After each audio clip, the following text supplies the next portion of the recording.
வணக்கம். Chandrababu Naidu is upset. Chandrababu Naidu கோபத்தில் இருக்கிறார். பயங்கரமான கோபம். என்னைக்கு எப்படி இந்த ஆட்சியை பிரட்டி போட போகிறார் யாருக்குமே தெரியாது. ஆனால் இந்த விஷயம் பிஜேபியில் இருக்கக்கூடிய நபர்களுக்கு ஏற்கனவே தெரிந்துவிட்டது. அவர்கள் அதை உணர்ந்து விட்டார்கள். 2 நபர்களை தவிர. ஒரு பக்கம் பிரைம் மினிஸ்டர் மோடி, இன்னொரு பக்கம் அமித்ஷா. இந்த 2 நபர்களுமே அவர்களுக்கு இருக்கக்கூடிய ஒரே ஒரு குறிக்கோள் ஆட்சியை தக்க வைப்பது. நான் பிரைம் மினிஸ்டர், நீ home minister. Modi Shah private limited என்கிற இந்த கம்பெனிக்கு ஏற்பட்ட அந்த கெட்ட நேரம் எப்படி, எந்த நேரத்தில், எந்த ரூபத்தில் வரும் என்று யாருக்குமே தெரியாது. அது வரும்போது தலைகால் தெரியாமல் ஆடுவேர். அந்த கெட்ட நேரம் வரும்போது அந்த பதற்றத்தில் என்ன செய்வீர்கள் என்று உங்களுக்கே தெரியாது. அந்த தவறுகளை தொடர்ந்து செய்ய தொடங்கிவிடுவீர்கள். அதாவது ஒரு நபர் தவறு செய்யும் போது அந்த தவறு ஒரு தவறில் நிற்காது, ஏராளமான தவறுகள், அந்த பட்டியல் நீண்டு கொண்டே போகும். அதுதான் இன்னைக்கு மோடி ஷாவுடன் நடந்து கொண்டிருக்கிறது. ஒரு பக்கம் ராகுல் காந்தியுடைய ரேலி, அங்க கூடக்கூடிய கூட்டம், அதை பாற்று ஒரு பதற்றம், ஒரு பயம். பீகார் கையை விட்டு நழுவி விட்டது, அதை அவர்கள் உணர்ந்து விட்டார்கள், அது ஒரு பயம். இந்தியா தரப்பிலிருந்து வெளிவரக்கூடிய கேள்விகள், அதற்கு பதில் கொடுக்க முடியவில்லை. சுப்ரீம் கோர்ட் அடிக்கடி இந்த அரசாங்கத்தை மிரட்டி வருகிறார்கள். அரசாங்கம் எதெல்லாம் தேர்தல் ஆணையத்தை கைக்குள் போட்டு சாதிக்க பார்த்தார்களோ அனைத்தையுமே சுப்ரீம் கோர்ட் முறித்து வருகிறது. தேர்தல் ஆணையத்தை கைக்குள் போட்டு இந்த ஆட்சியை பிடித்து வைத்திருந்தோம். ஓட்சோரி என்கிற விஷயத்தை வைத்து ஒட்டுமொத்த இந்தியாவில் எங்களுக்கு எதிராக மக்கள் திரும்ப தொடங்கிவிட்டார்கள். ஓட்டை திருடித்தானே இந்த பதவியில் நீங்க உட்கார்ந்திருக்கிறீர்கள், அதை கூற தொடங்கிவிட்டார்கள். அப்போ தேர்தல் ஆணையத்துடைய இமேஜும் பாதிக்கப்பட்டது. பிரைம் மினிஸ்டர் மோடியுடைய இமேஜும் பாதிக்கப்பட்டது. அதாவது நம்பிக்கை உடைந்து சிதைந்து போனது. இந்த தருணத்தில் the king maker Chandrababu Naidu அவர் கோபத்தில் இருக்கும்போது, அவரை நீங்க ஏமாற்ற முயற்சிக்கும் போது அவர் என்ன செய்ய போறார்? அவர் இந்த ஆட்சியை நிலைக்க விடுவாரா என்கிற இந்த கேள்வி. இந்தியாவில் ஒரு சில சாணக்கியர்கள் இருக்கிறார்கள். இந்த அமித்ஷா போன்ற சாணக்கியர் கிடையாது. உண்மையிலேயே அரசியலை கரைச்சு குடிச்ச நபர்கள் யார் என்றால் சந்திரபாபு நாயுடு மற்றும் சரத்பவார். இவர்களை பற்றி நீங்க படித்தீர்கள், உங்களுக்கு தெரியும். 1996 Chandrababu Naidu could have become prime minister. அவர் கையில் அந்த பிரைம் மினிஸ்டர்ஷிப் இருந்தது. ஆனால் அன்னைக்கு அந்த பிரைம் மினிஸ்டர்ஷிப்பை அவரே கையை விட்டு நழுவ விட்டார். Because he had other agendas. That is why people call him as king maker. ராஜாவையே உருவாக்கக்கூடிய நபர் யார் என்றால் சந்திரபாபு நாயுடு. இன்னைக்கும் இப்ப இருக்கக்கூடிய ஆட்சி, பிரைம் மினிஸ்டர் மோடி 3வது முறை பிரைம் மினிஸ்டர் பதவியில் அமர்ந்திருக்கிறார் என்றால் அதற்கான மிக முக்கியமான காரணம் சந்திரபாபு நாயுடு மற்றும் நிதிஷ்குமார். நிதிஷ்குமாருடைய ஆட்சியை நீங்க கவிர்த்து விட்டீர்கள், அந்த கட்சியை நீங்க உடைத்து விட்டீர்கள். சந்திரபாபு நாயுடு அவருக்கு எதிராகவும் நீங்க சதி வேலையை பார்க்கும்போது அவர் சும்மா இருக்க மாட்டார். அவர் மீது இருக்கக்கூடிய வழக்குகளை வைத்து இடி, சிபிஐ, இன்கம் டாக்ஸ் இது போன்ற டிபார்ட்மெண்ட்களை வைத்து சந்திரபாபு நாயுடுவுடைய மிக நெருக்கமாக இருக்கக்கூடிய நண்பர் அனில் அம்பானி மீது ஏராளமான ரேஜ்களை போட்டு அவர்களை மிரட்டலாமே ஒழிய அவரை அடக்க முடியும். சந்திரபாபு நாயுடு எந்த அளவில் இன்னைக்கு அமைதியாக இருக்கிறாரோ இதற்கு பின்னாடி ஒரு பிரளயமே வெடிக்க போவதை நீங்க உணருங்கள். புயல் வருவதற்கு முன்பு ஒரு அமைதி இருக்கும்.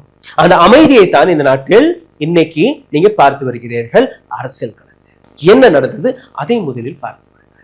எந்த வேலையை நேரடியாக அமித்ஷா பார்க்க முடியாதோ அந்த வேலையை ஜே.பி. நட்டா அல்ல ராஜ்நாத் சிங்கை முன்னிறுத்தி அந்த வேலையை பார்க்க சொல்லுவார்கள். உத்தரவு மோடி வழியாக வரும், அமித்ஷா வழியாக வரும். ராஜ்நாத் சிங்க்கு இந்த உத்தரவு போடப்பட்டது. ஒரு நபருக்கு நீங்க போன் செய்யணும். ஆந்திர பிரதேசம் ஆந்திராவில் இந்த நபருக்கு போன் செய்து நான் கொடுத்த இந்த மெசேஜை கொண்டு போய் சேர்க்கக்கூடிய வேலைதான் உங்களுக்கு.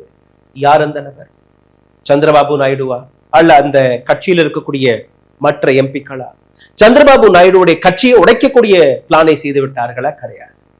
சந்திரபாபு நாயுடுவின் பரம எதிரி யார்? ஜெகன்மோகன் ரெட்டி, முன்னாள் chief minister of Andhra Pradesh. Jaganmohan ரெட்டியை பத்தி நீங்க பார்த்தீர்கள்னா சந்திரபாபு நாயுடுவுக்கும் ஜெகன்மோகன் ரெட்டிக்கும் ஒரு மிக பெரிய பகை ஏற்பட்டு.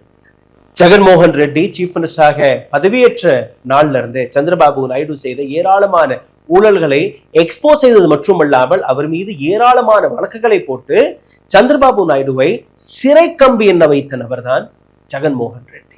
ஜெகன்மோகன் ரெட்டி வழியாக தான் இன்னைக்கு கூட சந்திரபாபு நாயுடு சரண்டர் ஆகக்கூடிய நிலையில் இருக்கிறார். இன்னைக்கு மோடி ஷாவுக்கு முன்னாடி கை கட்டி நிற்கிறார் என்றால் அதற்கான காரணம் ஜெகன்மோகன் ரெட்டி. ஜெகன்மோகன் ரெட்டி எந்த லெவல் அந்த எதிரியாக இருக்கிறாரோ அதே ஜெகன்மோகன் ரெட்டிக்கு பிஜேபி ராஜ்நாத் சிங் ஒரு போன் செய்திருக்கிறார். அங்க நடந்த பேச்சுவார்த்தை அனைத்துமே தெலுங்கு மீடியாவில் எக்ஸ்போஸ் ஆகிவிட்டது, பல பத்திரிகைகளில் எக்ஸ்போஸ் ஆகிவிட்டது. த பிரிண்ட் மிக முக்கியமாக இந்த ஒட்டுமொத்த கான்வர்சேஷனை வெளிவிட்டு விட்டார். ராஜ்நாத் சிங் அந்த கால் ரெக்கார்டிங்கை ரிலீஸ் செய்தாரா, அல்ல ஜெகன்மோகன் ரெட்டி அங்க என்ன பேச்சுவார்த்தை நடந்தது அதை பற்றி பேசினாரா, இது தெரியாது. ஆனால் இந்த பேச்சுவார்த்தைக்கான ஒட்டுமொத்த விஷயமே இன்னைக்கு மீடியாவில் வந்துவிட்டது. மீடியாவில் வந்ததுக்கு அப்புறம் தான் சந்திரபாபு நாயுடுவுக்கே தெரிகிறது ராஜ்நாத் சிங் ஜெகன்மோகன் ரெட்டிக்கு போன் செய்திருக்கிறார். எதற்காக? பிரைம் மினிஸ்டர் மோடியுடைய ஒரே ஒரு குறிக்கோள் தன்னுடைய இமேஜை, தன்னுடைய பிரஸ்டீஜை காப்பாற்று. தன்னுடைய பிரஸ்டீஜ் அவருக்கு மிகப்பெரிய விஷயம். பிரஸ்டீஜ் கவர்ந்தது, என்னுடைய ஆட்சியும் கவர்ந்தது.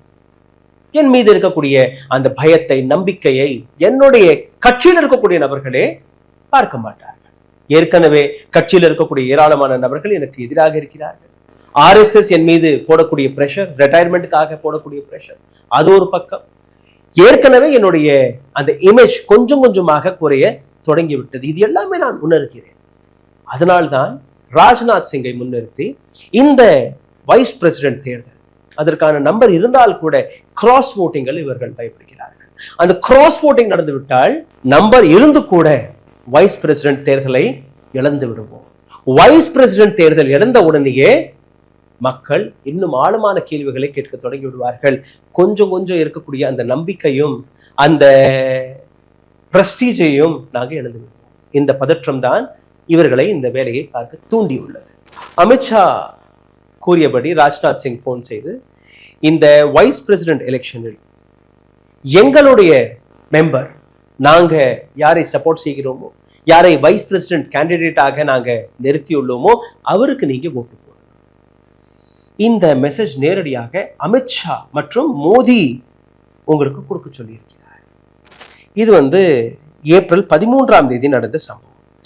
ஏப்ரல் 13ஆம் தேதி இந்த போன் கால் ராஜ்நாத் சிங் ஜெகன்மோகன் ரெட்டிக்கு செய்திருக்கிறார். அடுத்த நாளே ஜெகன்மோகன் ரெட்டி தன்னுடைய கட்சி கூட்டத்தை கூப்பிட்டு நெருக்கமாக இருக்கக்கூடிய அனைத்து எம்பிக்களையும் கூப்பிட்டு இந்த விஷயத்தை எடுத்து வைக்கிறார். ஆகஸ்ட் 16ஆம் தேதி இந்த மீட்டிங்கில் ஜெகன்மோகன் ரெட்டி ஒரு முடிவு எடுக்கிறார்கள். சந்திரபாபு நாயுடு என்டிஏல தான் இருக்கிறார், பரவாயில்லை. இந்த மெசேஜ் நேரடியாக அமித்ஷா மற்றும் மோடி தரப்பிலிருந்து வந்திருக்கிறது. அதனால் அவர்களுடைய அந்த ரெக்வெஸ்டை நாங்கள் ஏற்றுக்கொள்கிறோம். வைஸ் பிரசிடென்ட் தேர்தலில் நாங்க அவருக்கு ஓட்டு போடுவோம். இது உங்களுக்கு புரிஞ்சிருக்கும். ஆனால் இதற்கு பின்னாடி இருக்கக்கூடிய அரசியலை புரிந்து கொள்ளுங்கள். சந்திரபாபு நாயுடுக்கு எதிராக இருக்கக்கூடிய பரம எதிரி, அவருக்கு நீங்க போன் போட்டு அவரை நீங்க கன்வென்ஸ் செய்திருக்கிறீர்கள் எங்களுக்கு ஓட்டு போடுவதாக.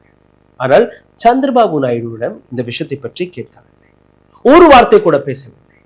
ஆகஸ்ட் 17ஆம் தேதி பிஜேபி அனௌன்ஸ்ட் தமிழ்நாட்டை சார்ந்த Radhakrishnan who is Maharashtra's governor as vice president candidate. இந்த விஷயத்தை பற்றி சந்திரபாபு நாயுடுவிடம் ஆலோசித்தார்களா? கிடையாது. இந்த மாதிரி ஜெகன்மோகன் ரெட்டிக்கு நாங்க போன் செய்ய போகிறோம், நம்பர் இருக்கு, பரவாயில்ல, ஆனால் கிராஸ் ஓட்டிங் நடந்துவிடும் என்கிற அந்த பயம் இருக்கு. அந்த விஷயத்தை அவருக்கு எடுத்து வைத்தார்களா? கிடையாது. அப்படி எடுத்து வைத்திருந்தால் கூட, பிகாஸ் சந்திரபாபு நாயுடு ஒரு மிகப்பெரிய சாணக்கியர், பொறுமைசாலி, ஒரு சில விஷயங்களை ரொம்ப பொறுமையாக ஹேண்டில் செய்யக்கூடியவர். இந்த விஷயம் அவருக்கு ஏற்கனவே நீங்க கூறியிருந்தீர்கள்னா அவர் பெருந்தன்மையா இதை செய்ய சொல்லி இருப்பார். ஆனால் இது முதுகில் குத்துனபடி இருக்கு. எந்த பரம எதிரி என்னை சிறையில் போட்டானோ அந்த பரம எதிரி கிட்டேயே நீங்க போய் கெஞ்சுறீர்கள், கூத்தாடுகிறீர்கள். நாங்க உங்களுக்கு ஓட்டு போட மாட்டோம் என்று கூறியிருந்தோம். நாங்க உங்களுக்கு எதிராக ஓட்டு போடுவோம் என்று எங்கேயாவது நாங்க ரெஜிஸ்டர் செய்து இருக்கிறோம். என்னுடைய மகனாக இருக்கட்டும், நானாக இருக்கட்டும், யாருமே இதை கூறவில்லை. எங்களுடைய ஒட்டுமொத்த எம்பிக்கள் நாங்க இந்த நபருக்கு தான் ஓட்டு போடுவோம் என்று உறுதி கொடுத்ததுக்கு பின்பு கூட எதற்காக இந்த வேலையை நீங்க செய்தீர்கள் என்கிற அந்த விஷயம். ஆனால் சந்திரபாபு நாயுடு இந்த கோபத்தை வெளிக்காட்டவில்லை, அமைதியாக இருக்கிறார். புயல் வருவதற்கு முன்பு இருக்கக்கூடிய அந்த அமைதியை தான் நீங்க பார்க்கிறீர்கள். ஆனால் உள்கட்சியில தன்னுடைய கட்சியில நடத்தக்கூடிய ஒரு சில விஷயங்களை அவர் எடுத்து காட்டியிருக்கிறார். கட்சியில் இருக்கக்கூடிய நபர்களே அந்த விஷயத்தை வெளிப்படையாக பேச தொடங்கிவிட்டார்கள். எதற்காக பிஜேபி சந்திரபாபு நாயுடுவுக்கு எதிராக வேலை பார்க்கிறது? எதற்காக மோடி அண்ட் ஷா ஜெகன்மோகன் ரெட்டியுடன் கை கொடுக்கிறார்கள்? எங்களிடம் வந்து கேட்டிருந்தார்களா? நாங்க சொல்லி இருப்போமா இல்லையா? ஒரு வார்த்தை கூட நீங்க பேசவில்லை. இந்த கோபத்தை அப்படியே அடக்கி வைத்துக் கொள்ளுங்கள். சந்திரபாபு நாயுடுடைய message to his party members, அடக்கி வைத்துங்கள். வரக்கூடிய பீகார் எலெக்ஷன் 170 180 இந்தியா அலையன்ஸிற்கு வந்து விட்டால் அன்னைக்கு தன்னுடைய காடை. இப்போ இந்த அவமானத்தை சகிச்சுக்கிறதான இதே போன்ற அவமானம் ஏற்கனவே நடந்திருக்கிறது. வைஸ் பிரசிடென்ட் கேண்டிடேட்கான அந்த தேர்வு, அதில் எங்களை சேர்க்காது. என்டிஏவுடைய ஒரு அலைஸ் பார்ட்னர். என்னிடம் எந்த விதமான ஆலோசனையும் நீங்க கேட்பதில்லை. உங்களுடைய முடிவு, அந்த முடிவை பத்திரிகை வழியாக தான் எங்களுக்கு தெரிய வருகிறது ஒழிய நேரடியாக நீங்க எதுவுமே தெரிவிப்பதில்லை. வக்ஃப் போர்டு விவகாரம் வந்தது. எங்களுடைய vote bank Christians, Muslims, minorities, Dalits அவர்கள் தான் டிடிபியோடைய மிக முக்கியமான ஓட் பேங்க். வக்ஃப் போர்டு வழியாக அந்த ஓட் பேங்கில் நீங்க கை வைத்தீர்கள். அன்னைக்கு நாங்க அமைதியாக டீலிமிட்டேஷனை நீங்க கொண்டு வந்தீர்கள். டீலிமிட்டேஷனில் சதர்ன் இந்தியாவில் இருக்கக்கூடிய 5 சீஃப் மினிஸ்டர்கள் இவர்களை நீங்க டார்கெட் செய்ய பார்த்தீர்கள். ஒட்டுமொத்த சதர்ன் இந்தியாவை சப்ரஸ் செய்த பார்த்தீர்கள். அங்க சந்திரபாபு நாயுடுவுக்கு புரிதல் ஏற்பட்டது. டீலிமிட்டேஷனை அவர் எதிர்த்தார். அப்பதான் நீங்க பார்த்தீர்கள் அந்த டீலிமிட்டேஷன் விஷயத்தை டஸ்ட்பினில் போட்டார்கள் பிஜேபி. பீகாரில் நடக்கக்கூடிய எஸ்ஐஆர் அதை எதிர்த்தார் சந்திரபாபு நாயுடு. கடிதம் வழியாக இதே ஞானேஷ்குமார் எலெக்ஷன் கமிஷனர் ஆஃப் இந்தியாவிற்கு கடிதம் வழியாக அவருடைய எதிர்ப்பை தெரிவித்தார். இது போன்ற ஏராளமான விஷயங்கள் ஒவ்வொரு இடத்திலுமே சந்திரபாபு நாயுடு தன்னுடைய ஸ்டாண்டை எடுத்து வைக்கும் போது, இப்போ சமீபத்தில் நீங்க பார்த்தீர்களா சந்திரபாபு நாயுடுவிற்கு இடி, சிபிஐ இது போன்ற விஷயங்களை வைத்து ஒரு பயத்தை எடுத்து காட்ட தொடங்கிவிட்டார். ஜெகன்மோகன் ரெட்டியுடன் கைகோர்த்ததே அதற்கான மெசேஜ் தான் என்பது அவர்களுக்கு புரிந்தது. சந்திரபாபு நாயுடு நவம்பர் மாதம் வரைதான் அமைதியாக இருக்க போகிறார். நவம்பர் மாதம் இந்தியா அலையன்ஸிற்கு கிடைக்கக்கூடிய அந்த போட், அந்த சீட்டுகள் இந்தியாவுடைய அரசியல் மாற்றத்திற்கான அந்த அடித்தளத்தை போடும். அதற்கு பின்பு 1 வாரமா 10 நாளா 15 நாளா யாருக்கும் தெரியாது. கெட்ட நேரத்தில் தலைகால் புரியாமல் ஆடிக்கொண்டிருக்கிறார்கள். தவறு மீது தவறு செய்து கொண்டிருக்கிறார்கள். சந்திரபாபு நாயுடுவுடன் நடந்த இந்த விஷயமும் அதற்கான ஒரு மெஷர் தான். சிந்தித்து பாருங்கள். எந்த விதமான அரசியல் களத்தை நாம் வரும் ஒரு சில வாரங்களில் பார்க்க போகிறோம். இந்த வீடியோ உங்களுக்கு பிடித்திருந்தால் தயவு செய்து இதை பகிருங்கள். உங்களுடைய கருத்துக்களை கீழே கமெண்டில் எழுதிவிடுங்கள். இந்த சேனலை சப்போர்ட் செய்ய நினைக்கக்கூடிய நபர்கள் உங்களுடைய ஆதரவை கீழே எழுதியிருக்கக்கூடிய யூபி ஐடி வழியாகவும் தெரிவிக்கலாம். நன்றி, வணக்கம். ஊடகம் கார்ப்பரேட் அரசியல்வாதிகளின் கைப்பாவையாக அடிமைகளாக இருந்தது போதும். இனி சாட்டை எடுத்து சுழற்றும் நேரம் வந்துவிட்டது. ஊடகம் பொதுமக்களாகிய உங்களுக்காக, உங்களாலேயே இயக்கப்பட வேண்டும். ஊடக சுதந்திரத்திற்காக உங்களின் பங்களிப்பை இன்றே அளித்திடுங்கள்.